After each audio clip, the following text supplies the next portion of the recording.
Hello everyone, welcome back to the Odds Now YouTube channel. It's me, Matt Hill, here with your Day 5 rundown ahead of the action at the 2026 PDC World Championship from Ali Pali. Just a quick recap on Day 4. It was a slightly profitable day for the YouTube tips with a couple of winners. Johnny Tata getting things off to a great start with a 12-5 winner, comprehensively beat Richie Edhouse 3-0. Really good performance from Tata. It was exactly what I expected from that game, really. Edhouse looking a bit edgy. Tata just rock solid, to be honest. I think he could easily be a two-card holder if he wanted to. I know he was asked about it in his post-match press conference, and he said doesn't really want to uproot his young family from New Zealand at the moment, which is totally understandable. But I hope he does give it a crack at some point because he's definitely got a lot of ability, and I always enjoy watching him play. Looking forward to his round 2 game and seeing what he can do there. The other winner was Bunting versus Białowski, backed over 3.5 sets. Great game.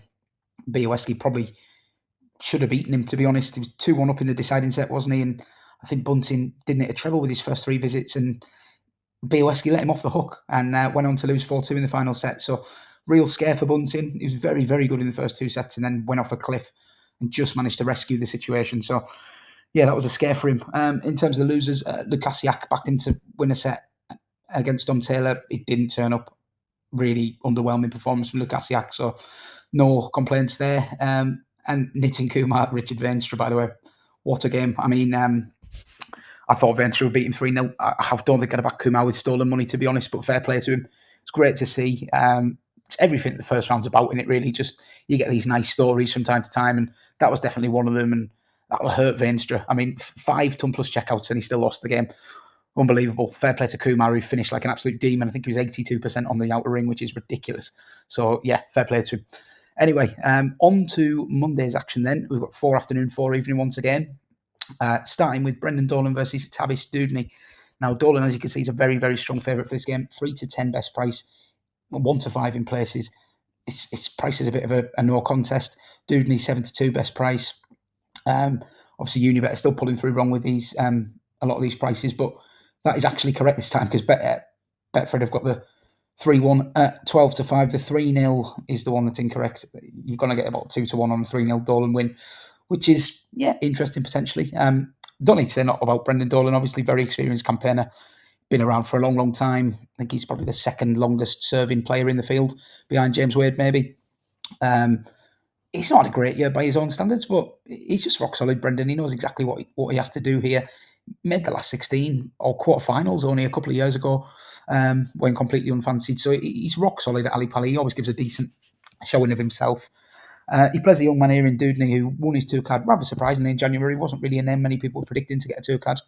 He's only a young lad from Brighton. I think by his own admission, he's not had a great first year on the Pro Tour, not really done anything or not on the floor, not qualified for any big TV events. Still finding his feet. He has won a challenge tour event previously, but I can't get enthusiastic about Dudney here, to be honest. I just think Dolan's class and experience will tell. The surprising one for me here is the 180 lines in this game. Now, you'll see this. Dolan, a massive outsider on the 180 lines, 7-4 with Betfred. Dudney odds on. Now, I think that's because Dudeney's ahead of Dolan in the seasonal stats for 180s per leg, but there's not a lot in it. Dudeney's like 0.15 or 0.14. Dolan's about 0.11, 0.12. So they go on these stats, they price up the 180 line. I don't think it's properly factoring in the context here, where you've got a young lad, a debutant, who's not had a great first year on the Pro Tour, not pulled up any trees against a very experienced campaigner. I think the 3-0 is live here. But if that is the case, then there's a chance that Dudney just won't settle. Now, if he does settle, maybe he is a fair favourite for the 180 lines, but I'm more than happy to chance Brendan Dolan at most 180s at 7-4. I think that's way too big. I think where Bet365 have got it with 11-10 and 11-8 is a lot more like it. So, yeah, if you can get that 7-4 with Betfred, that's a 2-point win bet for me in the opener. Game 2 could be the game of the day, potential game of the round is Cameron Menses versus Charlie Mambi. I gave a good mention for Charlie Mambi in our big World Championship preview video. And, really excited to see how he gets on here. He's had a very tough first round draw, hasn't he? I was hoping Mambi would get drawn against somebody a little bit more manageable, as it is. Cameron Menzies, probably been one of the form players under the radar in the last 3 months. He's made a big change to his stage game. He'd not specified what that change is. He just said that he's changed something in his pre-match preparation. So you can make your own assumptions. I certainly have. But whatever he's changed, it has worked because he's been really, really rock solid on the floor recently. But he plays a young lad here in Mambi who I couldn't help but be impressed with him every time I've seen him, really. He's done fantastic on the Modus Super Series, won the Champion of Champions very recently, which is no mean feat. You've got to be averaging sort of mid to high 90s to win that event. He's done really well on the secondary tours when he's appeared, and he's a former England teammate of Luke Littler. Came through at a similar time to Littler. He's a couple of years older, but what does that make him, 20? So, I mean, he's still a kid. This is his World Championship debut. Really, really excited to see how he gets on. I think if he applies himself here, he'll make this a competitive game. He is a big scorer. So is Menses, obviously. So you're drawn to the 180s lines here. I'm not going to force a bet here, but I will recommend just taking a look at the bet builder on Bet365. You can sort of combine player 180s to get some nice prices. So, maybe backing them both to over 3.5 180s or over 4.5 180s and ladder it up if you want, because I think this could be a ding-dong battle. I could see it going 5 sets. If Mambi settles, I think he will. He seems like the kind of character to me. He's got a little bit of the Littler about him. Maybe not that same swagger and arrogance / confidence, whatever you want to call it, but he's definitely got a lot of self-belief and he knows what he can do. He's come into every arena that I've seen and settled very quickly. As long as he wins a leg in the first set, I think he'll settle in fine. And I think, to be honest, I think they'll exchange the first couple of sets and this will be a really good game. Would lean with Menses. I think the prices are about right. If Mambi gets through and gets the confidence from a win here, it could be a real one to watch in this tournament. So really looking forward to this game. No official bet there. Have a look at the 180 line, see if you can find something you like. I think this will be a good game. Menses Suljovic versus David Cameron. Not a game I'm going to dwell on for a long time. Experienced campaigner Menses, isn't he? He's got a bit of a cult following. Probably hasn't got many more spins left at Ali Pali, to be honest. He's getting a bit long in the tooth, Menses, and his best days are behind him. But he's shown in recent months that he does still have a good performance up his sleeve when he needs it. I think he's a worthy favourite here against David Cameron, someone who's had success on the World Seniors Tour, which is sadly now defunct for now. But yeah, the Canadian, he's a solid, steady player. He'll hit loads of tons and stay in legs, and he can finish.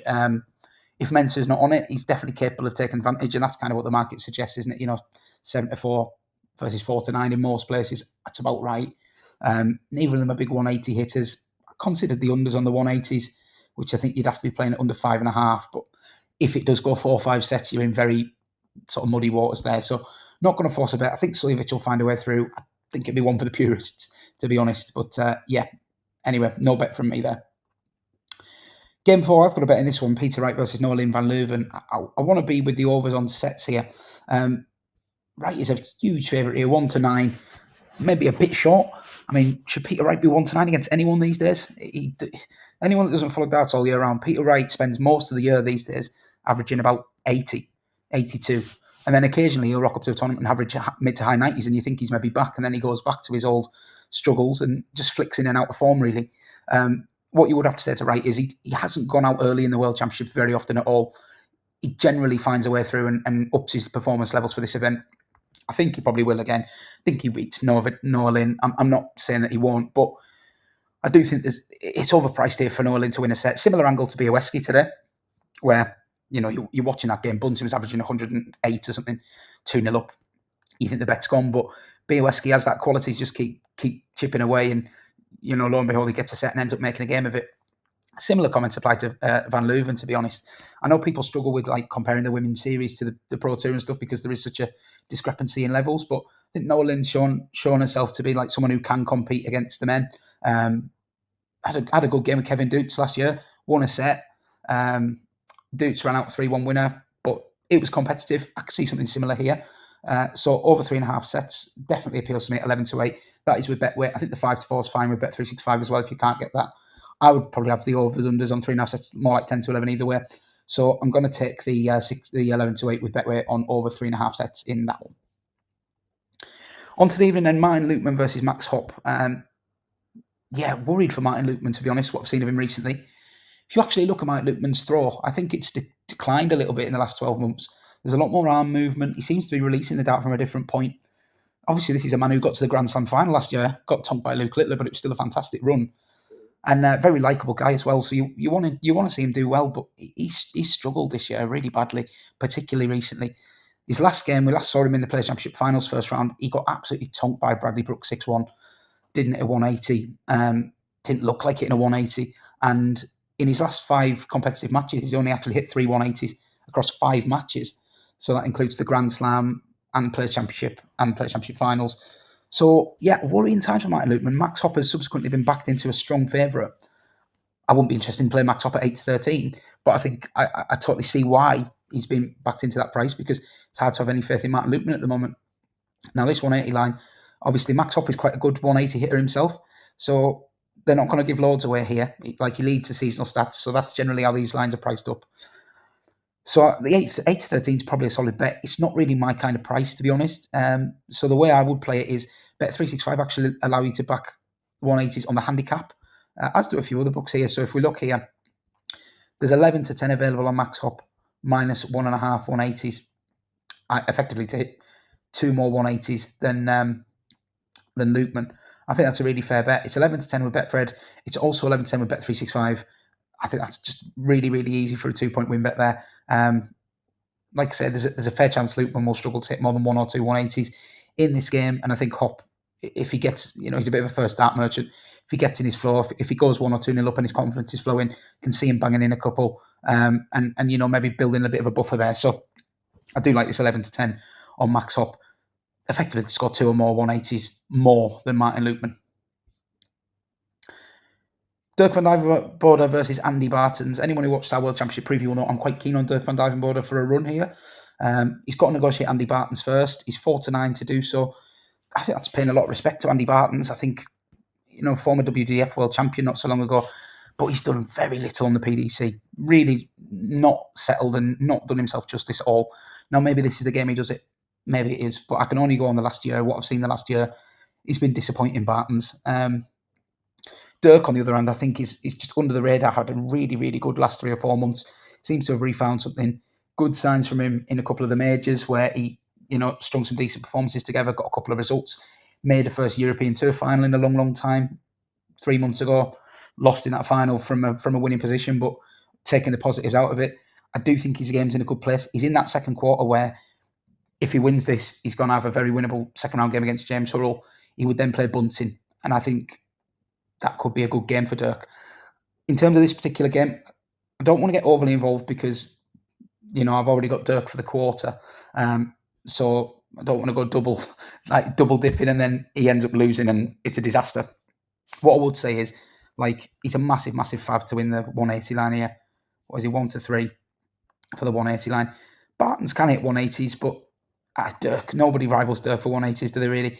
So I think if you wanted to back Dirk to win, don't take that 2 to 5. You get a slightly better price on him to win and hit the most 180s, 4 to 6. That's probably the way to play it. It's a good one for an accumulator. It's not one I'd rush to back as a single, to be honest, but I think Dirk will win with the most 180s. So that would be my suggestion there. 2 more games then. Johnny Clayton versus Adam Lipkcom up first. This is a really interesting first round game for Clayton, just because Lipkcom does come in here in a decent bit of form. He hadn't done an awful lot on the TV, Adam Lipkcom, but Players Championship finals, he had a run to the last 16, rather surprisingly. Beat Cameron Menses. And he should have beat Daryl Gurney. He was 9-6 up in that last 16 game and lost 10-9. Missed, I think, nearly double figures match starts, which is bound to leave a bit of a mark, but he should definitely take the positives out of that because it was a really good performance. And he's had a good year on the Pro Tour, generally speaking, Adam Lipkcom. So by no means a buy for Johnny Clayton this. Still, Clayton is a very solid favourite because he probably senses the opportunity himself. He's in that quarter, as I mentioned, with Bunting, Dirk. Ross Smith was the other big name in this quarter. He's already gone, obviously, to Harrison. So that makes Clayton's passage to the last 8 very, very attractive. He's just got to take care of the job at hand here. Now, Johnny Clayton was really, really good in the first round last year. I think he averaged up towards a ton and he needed it because it was a great game he was in. But he does tend to hit the ground running, Clayton. Lipkcom is not a big 180 hitter at all. He's a kind of player that he'll hit a lot of tons and a lot of ton 40s, stay in legs, and he'll punish you if you give him chances. He's kind of at the Johnny Clayton ilk, to be honest, probably on a slightly lower level. But I think Clayton comes through it. I'm not in a rush to bet on it because I pay Lipkcom a bit of respect, particularly after that sort of breakthrough on TV last month, which should give him confidence here. It's a bit of a free hit for him. Could see him nicking a set, but I'm not going to bet on it. Last game of the night then is Connor Scutt versus Simon Whitlock. And Connor is somebody that we've sponsored through odds now as well this year. So, been following Connor's year with interest. By his own admission, it's been a frustrating year. He's actually been a bit unlucky. Anyone that follows stats, he's sort of had the highest averages against him this year. So he's definitely had a bit of bad variance, but he's also had a disappointing year by his own standards. He's salvaged it a bit in the last month or so by sneaking into the World Championship via the last qualifying spot, not having to go to the 2-card holder qualifier, which would have been a disaster for a player of his quality, really. and then also getting himself into the Grand Slam and doing really well there. Got out of his group, a group with Luke they got out of, then lost to Josh Rock in a really good game. Last leg decider, he lost that.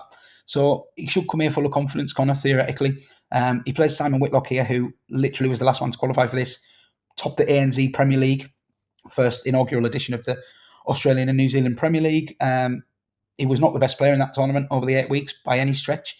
But when it came to finals night, I think his experience just told, and he got the better of Raymond Smith in the final quite comfortably. He played really well, Simon, to be honest, in that final. That was the best he played in a while. But we're still talking a low to mid-90s average, and Connor Scutt can do that time and time again. So I think Connor's a worthy favourite here. I think Whitlock's experience does count for something here. I think he probably nicks a set. So I would maybe look at backing Scutt and over 3.5 sets. But, like, again, it just feels like I'm forcing it a little bit. Scutt's a worthy favourite. He deserves to be. He could win this 3-0. You don't really know what version of Whitlock's going to turn up. So it's probably best watched again. But, you know, a lot of watching briefs on the night for me. But I do think entertaining game guaranteed with these two popular figures and two entertaining players. So it should be a good one.